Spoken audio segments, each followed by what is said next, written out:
The valley was only the beginning.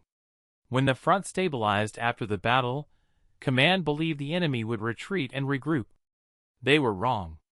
What we had stopped was not a single offensive, but the opening move of a much larger campaign. Intelligence reports began arriving within days. Rail traffic was increasing along the eastern sector. New armored divisions were assembling beyond the mountains. Recon flights spotted massive fuel depots hidden in abandoned factories. The enemy was not retreating. They were preparing something far bigger. The road we defended became the backbone of our supply network. Every convoy passed through it. Every tank, every artillery battery, every ration crate. If that road fell, half the front would collapse. So they came for it again, this time with an army. The new offensive began under cover of a storm. Rain turned the fields into mud and grounded our aircraft. Low clouds blocked reconnaissance. The enemy used the weather perfectly. At 0300 the artillery barrage started. It was unlike anything we had seen before. The ground shook continuously. The sky flashed without pause. The ridge disappeared behind explosions. Entire sections of trench were erased in seconds. Then the armor came. Hundreds of tanks advanced across the plain in 3 massive columns. Their engines echoed through the valley like thunder. Infantry followed in armored carriers. Self-propelled guns rolled behind them. Rocket artillery fired from beyond the hills. The storm became a wall of steel. Our radios flooded with reports. Enemy breakthrough in the south. Enemy crossing the river in force. Enemy armor bypassing strongpoints. Enemy infantry infiltrating the forest. We were being surrounded. The commander gathered the officers in the bunker. "If they encircle us," he said, "we lose the road. If we lose the road, the front collapses. We counterattack immediately. Our division would strike straight into the center of the enemy advance." It was a desperate move. We formed up before dawn. Tanks idling in the rain. Infantry riding on hulls. Artillery moving into firing positions. The enemy columns were less than 10 kilometers away. We attacked at first light. Our tanks surged forward through the mist. Shells screamed overhead. Tracers cut through the rain. Explosions tore open the fields. The first clash happened near an abandoned village. Enemy armor rolled between stone houses and barns. Infantry occupied the upper floors. Machine guns covered the streets. We smashed straight through. Tanks fired point blank into buildings. Infantry cleared rooms with grenades. Flames spread from house to house. The village became a furnace. Beyond it, the main enemy column advanced across open ground. Hundreds of vehicles. Perfect formation. Relentless speed. Our artillery opened fire. Shells tore through the leading tanks. Vehicles exploded. The column slowed, then stopped. Then their artillery answered. The battlefield vanished in smoke. We pushed forward blind. Tank against tank. Gun against gun. Men against steel. The fighting stretched for kilometers. Every field became a battlefield. Every road a killing zone. By noon, both sides had taken massive losses. But the enemy had more. Fresh units poured in. New tanks replaced destroyed ones. Their rocket artillery saturated our rear positions. Our lines bent, then began to break. The order came to a draw to the river. We pulled back under fire, covering each other, dragging wounded through mud and smoke.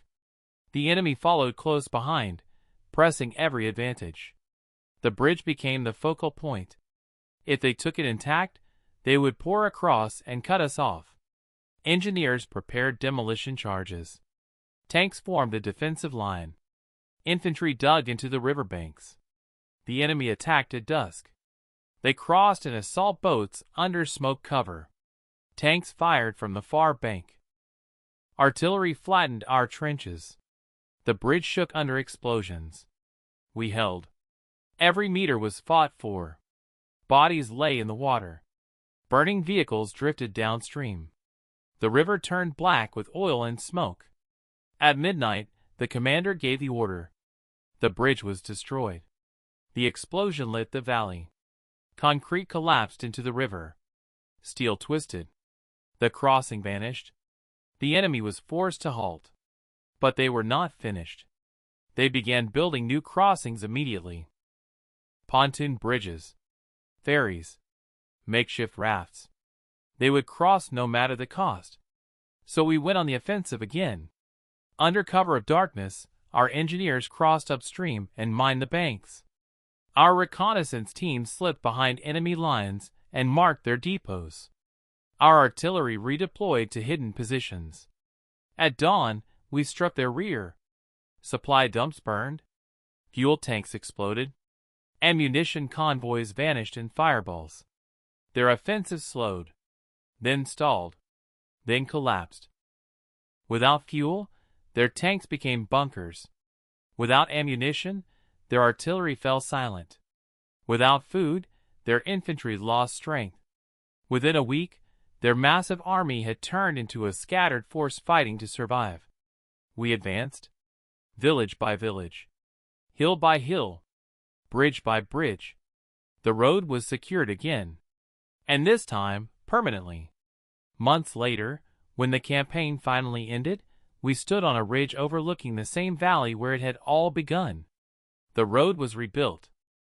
The river crossings were fortified. The hills bristled with guns. The enemy would never pass here again. The war would continue for years in other places, on other fronts, in other countries. But in this valley, the future had been decided. Not by one battle, not by one army, but by thousands of men who refused to let a single road fall. And long after the guns fell silent, the road still runs through the valley, carrying travelers who have no idea how close the world once came to breaking. The valley did not rest after the battle. Smoke still hung above the ruined villages, and the smell of burning fuel drifted for kilometers. The road was open again, but everyone knew the enemy would return. They always did. Our division received new orders 2 weeks later. We were being redeployed north. A new front was collapsing. The enemy had broken through the mountain passes and was driving hard toward the industrial heartland. Entire towns were evacuating. Factories were being dismantled and moved east. Refugee columns stretched for miles along frozen roads. If the enemy reached the rail hubs, the war would change overnight. We moved fast. Convoys rolled day and night. Engines never stopped. Crews slept on their tanks. Infantry rode packed into trucks, wrapped in blankets against the cold wind. Snow began falling as we crossed the highlands. The first sign of disaster was the silence. No aircraft overhead. No radio traffic. No artillery fire. Just wind and drifting snow. Then we reached the ridge. Below us lay a city. Or what was left of it. Entire districts burned. Rail yards were wrecked. Warehouses lay open like broken teeth. The enemy had reached the outskirts, but had not yet entered the center. They were regrouping, preparing for the final push. Our commander studied the map in silence. If the city fell, the factories would be lost. If the factories were lost, the front would collapse. If the front collapsed, the war would be decided. We were ordered to counterattack at dawn. Our tanks descended into the frozen suburbs. Infantry moved through alleys and courtyards. Snipers covered rooftops. Engineers cleared mines from intersections. The enemy had dug in. Anti-tank guns covered the main avenues. Infantry occupied apartment blocks. Machine gun nests dominated the squares. Street fighting erupted instantly. Every building became a fortress. Every staircase a battlefield. Every basement a bunker. Tanks fired down streets at point-blank range. Walls collapsed. Windows shattered. Fire spread from block to block. Civilians hid in cellars while armies fought above them. The enemy counterattacked before noon. Fresh armor rolled in from the eastern highway. Infantry poured out of transport trucks. Mortars hammered our positions. We were pushed back 3 blocks. Then 5. Then 10. The fight turned into chaos. Units became separated. Radio contact failed. Command posts were destroyed. Small groups fought on their own. In one factory complex, a platoon held off an entire company for 6 hours. In a rail yard, engineers destroyed 3 enemy tanks with mines and grenades. On a bridge, a single gun crew stopped an armored column until they ran out of ammunition.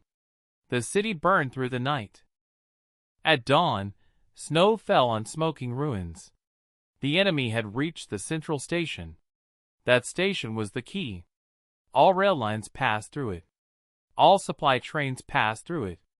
All reinforcements passed through it. If they took it, the city would fall. So we attacked again. Every tank that could still move rolled forward. Every infantry unit still standing joined the assault. Every gun fired until barrels glowed red. The battle for the station lasted an entire day. Platforms became trenches. Railcars became barricades. Locomotives burned like furnaces. At sunset, we broke through. The enemy began to retreat. Not in order. In panic. Our armor pursued them through the eastern districts. Artillery shelled the highways. Aircraft finally broke through the clouds and struck their convoys. The retreat turned into a rout. Thousands surrendered. Hundreds of vehicles were abandoned. Entire battalions vanished into the forests. The city was saved. But the war was not. High Command ordered us forward again. No rest. No pause. No delay. The enemy was falling back to a prepared defensive line beyond the river basin. If they reached it intact, they would stop us for months. We were to chase them without mercy. Through snow. Through forests. Through ruined towns. The pursuit became a race. Our tanks raced down frozen roads. Infantry rode on armor through blizzards. Supply trucks slid through mountain passes. We caught them at the river.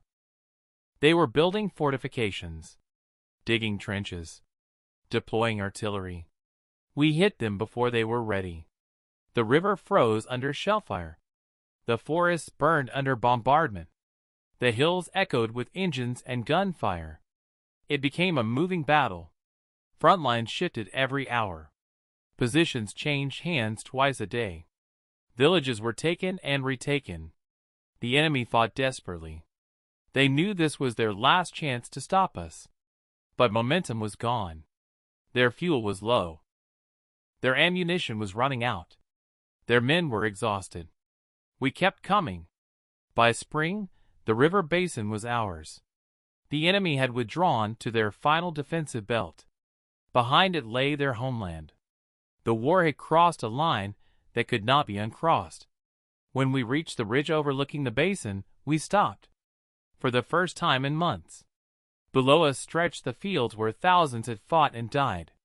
Above us flew aircraft that now ruled the sky. Behind us stood an army that could no longer be stopped. The road from the valley now led all the way to the enemy capital. And everyone knew it. The war would not end tomorrow. Or next week. Or next month. But it had turned. And it would never turn. The ridge became our last quiet place. From there, we could see the land stretching west, a vast plain broken by rivers, forests, and the scars of war. Somewhere beyond that horizon lay the enemy's final strongholds. Somewhere beyond that horizon, the war would end. But not yet. Orders came at night. We were to spearhead the breakthrough. Our division would lead the assault across the plains and punch through the defensive belt guarding the enemy's heartland. Intelligence reported layered fortifications, armored reserves, and heavy artillery. They had prepared for this moment for years. So had we. The offensive began before sunrise. Artillery opened fire first. Thousands of guns thundered at once. The earth shook. The sky burned. Entire hills vanished under explosions. The horizon turned red as batteries fired without pause. Then the aircraft came. Bombers crossed in waves. Fighters strafed roads and rail lines. Columns of smoke rose from supply depots and command posts. When the bombardment lifted, the tanks moved. Hundreds of them rolled forward across the plains, engines roaring, tracks cutting through frozen ground. Infantry followed behind, riding on armor, advancing through shell craters, moving from cover to cover. The enemy answered with everything they had. Anti-tank guns opened fire from concealed positions. Rocket batteries lit the sky.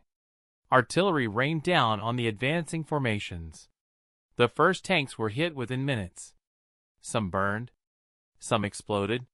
Some kept moving with damaged tracks and shattered armor. We did not stop. Engineers cleared minefields under fire. Infantry stormed trenches. Tank crews fought at point-blank range. The first defensive line fell by noon. The second by sunset. The third by dawn. But the cost was heavy. Entire companies were gone. Veteran crews were lost. Commanders fell in the fighting. The battlefield stretched for kilometers, littered with wrecked vehicles and shattered weapons. And still the enemy resisted. They counterattacked with armored reserves, striking our flanks, cutting supply routes, attempting to isolate spearhead units. For 3 days, the battle raged across the plains. Villages changed hands repeatedly. Roads became killing zones. Fields turned into graveyards of steel. Then came the storm. A spring thunderstorm rolled across the battlefield, flooding trenches, turning roads into rivers of mud, grounding aircraft and blinding artillery observers. Visibility dropped to nothing. And the enemy struck. Under cover of rain and fog, they launched their largest counteroffensive of the war. Fresh divisions surged forward. Tanks advanced through forests.